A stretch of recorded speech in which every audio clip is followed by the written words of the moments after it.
Hello, friends. This is Dave Hurwitz, executive editor at ClassicsToday.com, here with 10 essential seascapes for beginners. Now, I just did landscapes in the last list. So this is a surf and turf duo, you might call it. It's the sirloin with the lobster tail.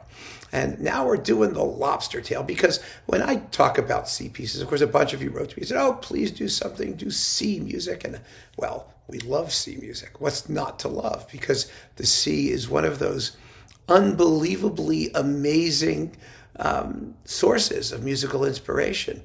And not only is it a wonderful source of musical inspiration, but it's one that composers can play with and do and not even tell us what it is. And we know what it is because music has the ability to do some things and not others.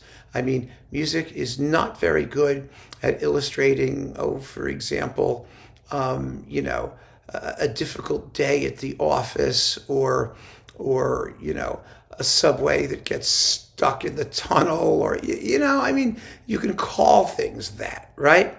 You can call something whatever you want, but in order for something to be musical, first of all, it has to make noise. It has to have a sound. It can't just be some sort of, a bit of petulance or intellectual whatever. There's got to be some kind of sound, or it has to have some kind of substance or being that suggests a musical shape. And the sea has all that. The sea has sound. First, you got waves. Second of all, those waves have shape. They have a real shape that the music goes. There are musical instruments that are naturally liquid in sonority, like harps going. And you get like associated sea things. You get sea shanties. You have songs. We just associate them with the sea. Or you get seagulls going. Weep, weep, weep, weep. You get birds that are glinting with the sea and the harp going blinky, blinky. You get fishies going swoop, swoop, swoop, swoop. There are lots of things you can do that suggest the sea. And so composers have always seized on that and done just some amazing things. And here are 10. And some of these are just ridiculously familiar, and some of them are not. But I wanted to include a bunch of familiar things. First of all, because this is for beginners and you're going to want to have the basics, right? But you are also going to want to hear some other samples because they're just as wonderful and it's just as much fun. And some of these pieces I've talked about before and all that. So everything connects to everything else in the great chain of being. That's why surf and turf works so well together.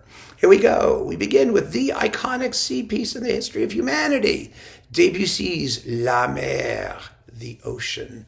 I mean, there's nothing else like it. It's the sea piece. When you say music, the sea, you think Debussy, La Mer. That's it. That's the one. It is actually, La Mer, a symphony. I really believe that. In 3 movements. Those 3 movements are thematically connected, at least the outer movements are particularly. And one of the fascinating things about La Mer, and one of the things that makes it so iconically wonderful, is not that it illustrates the sea so graphically, which it does. It's the fact that the more you listen to it, the more musical substance you hear because of that symphonic construction. You will hear the tunes that come back. You will hear how Debussy develops them. It's really rather fascinating. Really, really, really fascinating.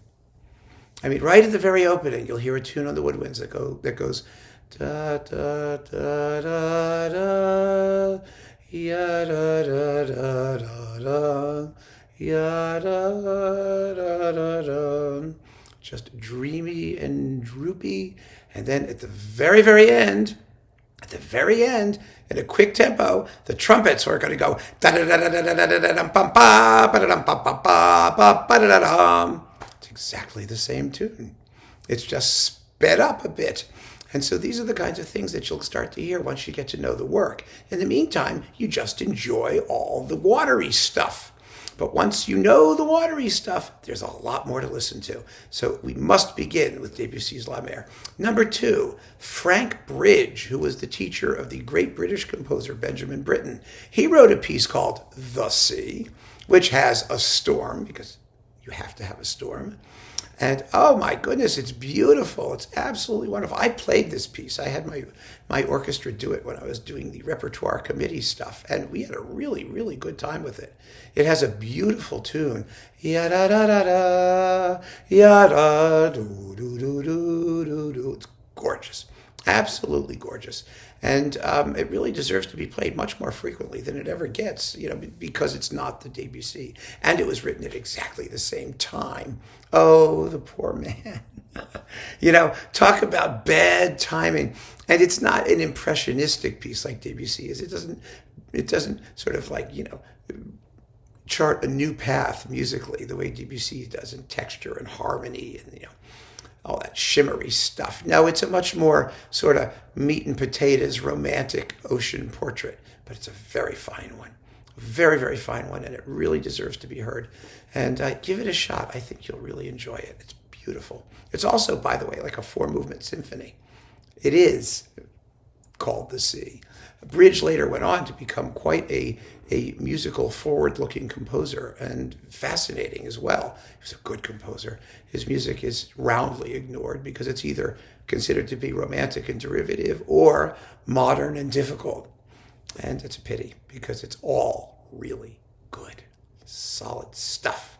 Well, most of it is anyway.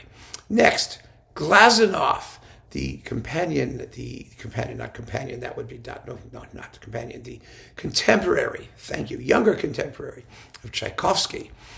He wrote a piece called The Sea.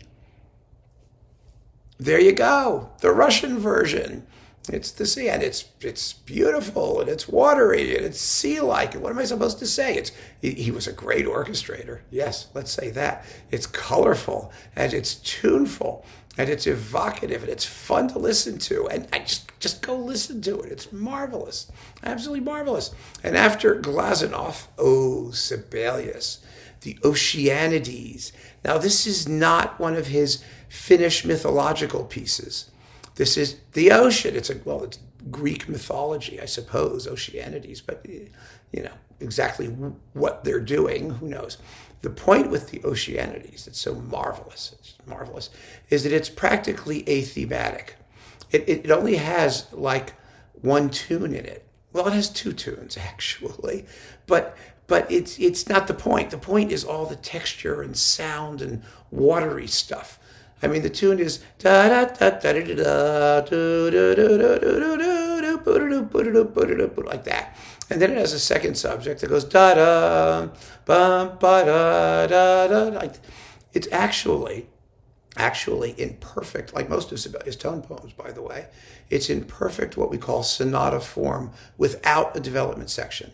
It has a first thematic group, a contrasting thematic group, but then instead of the usual development thing that you have like in a symphony in a first movement, you just repeat the first 2 groups, only more so. You enlarge on them and make them bigger and more impressive, and then it ends. I mean, that's what they do. It's exactly the same form you find in things like Mozart's Marriage of Figaro Overture or Beethoven's Egmont Overture, things like that. That the theatrical overture became the later romantic symphonic poem, formally speaking, and Sibelius was extremely cognizant of that. And this is a wonderful example of it, by the way, because its 2 big thematic groups are very, very clearly contrasted. But the cool thing is that the second group at the very end has the wave. I mean, I don't mean like the wave like in a stadium, the wave. I mean the wave. It is the most graphic musical description of a gigantic tsunami-like wave that you have ever heard in your life. And it requires really careful timing from the conductor because the violins go all the way to the top of their range while the brass are making this huge crescendo behind them like this giant monster rearing up, and then crash, it comes down. Whew. It makes me sweat just describing it. It's unbelievably cool. And the whole thing's only about 10 minutes long. So what is not to love? The Oceanides by Sibelius, really cool. Next, Ravel Une barque sur l'océan. Well, a barque is a boat, and so now we're dealing with boating. It's not the ocean so much itself as you're in a boat and you're on the ocean and it's sort of going, the waves are doing that.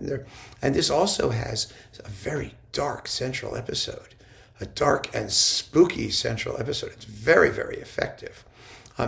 It begins in sunlight, and it's a lovely day. It's serene. You're on the sea with the waves gently lapping at the boat, but then all of a sudden the mood darkens. It doesn't get that dark, though. It really doesn't. It's a beautiful piece. Originally piano piece, like most of Ravel's music. You can hear either version, but the orchestral version is really wonderful, and it doesn't get played. It really doesn't. I don't know why. I really don't. I don't understand it. It's wonderful. Probably because, as with Frank Bridges' The Sea, it's not La Mer. I mean, what can compare to La Mer? That's the problem. It doesn't matter how good you are or how wonderful the piece may be. If it ain't La Mer, it ain't the sea. But the truth is, a lot of these pieces are. They're just delightful. And so we don't have to be bound by that really rather sad and lazy way of thinking about music, I think. After Ravel, Benjamin Britten, 4 sea interludes from the opera Peter Grimes. Now, Bridge was Britten's teacher, and Britten was fascinated by the landscape and the sights and sounds of the English coast, and he wrote his opera about a psychotic fisherman in a fishing village. And there are these beautiful interludes which he excerpted for separate performance and made a 4-movement suite. The movements are entitled, let me see, what are they? Well, there's Dawn, that's the first one, I think. And it's just, they're wonderful little vignettes. What Britten does is he takes very simple ideas and just juxtaposes them. The opening, for example, Dawn is a seascape in which you hear, like the cry of birds high in the violins and flutes, and then a little bit of waves in the clarinets and harps, and then a chorale in the brass, dum, bum, bum, bum, with a bass drum roll, and they just repeat, and they get bigger and bigger and bigger. And it's very, very effective, but incredibly simple, all based on just color and atmosphere. Then you get Sunday Morning, which is not really concerned with the water at all. It's church. You have the horns doing the bell, bum, bum, bum, bum. And then you have birds, of course, and then church bells. And it's wonderful. Absolutely wonderful. And it's actually sung to words in the opera. Glitter of waves and glitter of sunlight, let us rejoice and lift our hearts on high. Okay, never mind. Ellen Orford, the schoolmistress, sings it. And so you know what you're doing. And it's about, a church by the sea on a Sunday morning. Next, you have Moonlight on the water. Beautiful, beautiful, beautiful portrait of the stillness and the reflection. When you see it, the beam of moonlight on the water and the waves are there and it kind of ripples like that. And Britten does the ripples with a xylophone and a harp and the pizzicato strings going ping, ping, ping. Oh, it's just wonderful. And then finally, the storm. Of course, you got to do the storm at sea. Oh, it's terrific. Absolutely terrific. So there you go. The 4 sea interludes from Peter Grimes. Brilliant. And then, of course, you cannot do the sea without something by Icelandic composer Jan Leifs. And Jan Leifs wrote a piece called Drift Ice. Hafís, it's called. Hafís. It's down in the list below here. You can see it's like, 10 or 15 minutes long, something like that. Jan Leifs was the composer of natural disaster music. He did waterfalls, he did volcanic eruptions, he did geysers, and this is drift ice off the coast of Iceland. And drift ice is noisy and scary because, of course, it can come ashore and crunch your boat to smithereens and mess up your harbor. And And it does all of those things quite spectacularly in Hafís. It's just brilliant and wonderful and full of Icelandic folk music and this sort of primal, implacable energy that just grabs you by the throat. Very, very cool. So after Hafís, we have Bax's Tintagel, which I've talked about. In fact, I talked about Bax in the landscape talk where we did November Woods. And I mentioned this Tintagel, which I've also mentioned elsewhere because that's just, I love it. And I've played it. It's the most amazing, well, let's put it this way. It's the updated version of Mendelssohn's The Hebrides, Fingal's Cave, which isn't on this list, by the way, but it might as well be because it's another brilliant seascape. The Mendelssohn Overture is another classic version of them, but I had a lot of popular stuff here, so I thought I'd do something else, but I mentioned it anyway. So the Mendelssohn The Hebrides is great, and this is the updated version of that. It's on the English coast, and you're on a cliff, and you hear the waves are just beating up against these waves are coming and they're crashing against the cliff. And you hear birds woofing away in the distance and then there's like stormy stuff and it comes back to the waves going, I mean, I love music that does the sea well. There's nothing like a good musical seascape to get your juices flowing. So after Bax, and hello, all you Baxians on the planet Baxia, I'm doing my best for your guy. I hope you appreciate it. I expect the Interplanetary Medal of Baxian Achievement at some point from your government. Thank you. Next, Uno Klami.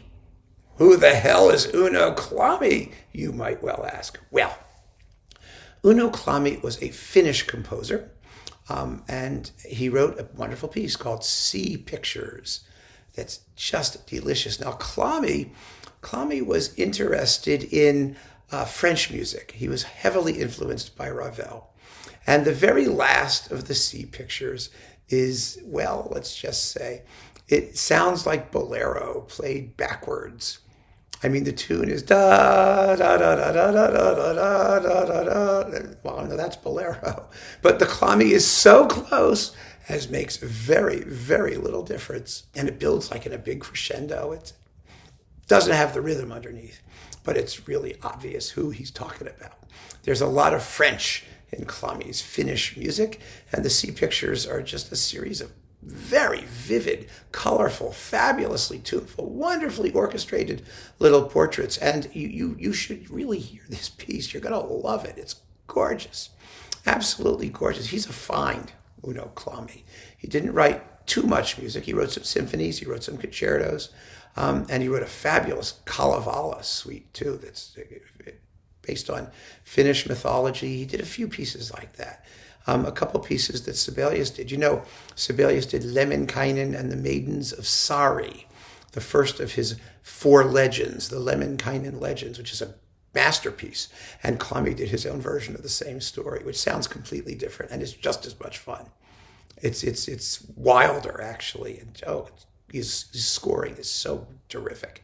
A brilliant work, not hard to find on disc. It's been recorded several times because it's wonderful. Last but not least, here is the other iconic sea piece.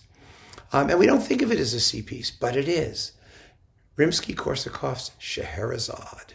The very first movement is the sea and Sinbad's ship, and the finale is the festival at Baghdad, and then the ship goes to pieces on a rock surmounted by a bronze warrior.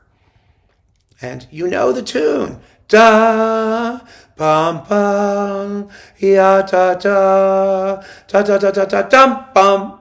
Yeah, that's the ocean. Well, actually, that's the Sultan, actually. Scheherazade's telling the stories, too, supposedly. But underneath all that is da-do-do-do-do-do, it's the swell of the waves. Ya-da-da, ya-da-da. Oh, it's gorgeous. It's one of the great portraits of the sea, the first movement and that finale, with the sea coming back in all of its storm-tossed fury. Yeah, baby.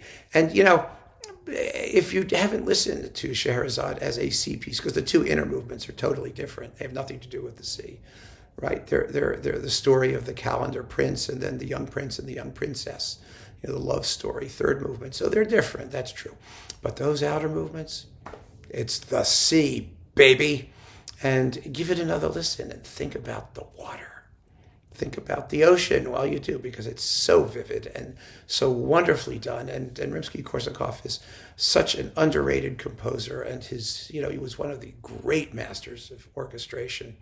Just brilliant, absolutely brilliant. And he doesn't get time of day. And I'm going to tell you a little story to wrap this up about our own snotty attitude that really kind of surprised me. At one point, Mahler, when he was a conductor in New York, did a Russian evening, and he played Scheherazade. And in his biography, Henri Louis de Lagrange, he was a wonderful, wonderful man and a very open-minded person. But he made a comment in passing that I think if he'd had the opportunity to think about it, he would have thought about more. He said, it's fascinating to hear Mahler doing Scheherazade, because Mahler was so not into program music, supposedly. All of his symphonies are programmatic. Well, Okay. And so de Lagrange said, well, one can only imagine what Mahler must have thought, conducting that non-sort of symphonic suite thing. And he made that comment, and all I could think of was, no, Mahler was a great composer. He loved great music. And all I can think is he must have thought, boy, could this guy orchestrate. Whoa, this is just terrific. Oh, listen to that. Isn't that great? I just know it. I just know it, because great music is great music. It's not in the same style. I mean, he didn't call it Symphony Number 3. He just called it Scheherazade. It is what it is, and it's fabulous for what it is. And damn it, Mahler would have appreciated it. But we have an attitude. We have an attitude, and particularly people who are fans of serious heavy-duty composers, German composers particularly, like to get down on music that doesn't follow the same aesthetic calling. And that is one of the worst things in our musical culture. It really is, because it makes it impossible for people to enjoy things that they're more difficult for them to enjoy things that they would otherwise be completely predisposed to love. And all of these pieces consist of music that you should love. Because whether it's about the sea or about anything else, it wouldn't make sense if it weren't musically satisfying all by itself, whether you know it's about the sea or whether you don't care about the sea. Every single one of these pieces stands on its own merits, perfectly as music, purely as music. And the fact that it's about the sea, and we know that, and we can enjoy that, that's a bonus. So keep on listening, friends. Thanks so much for joining me. Take care.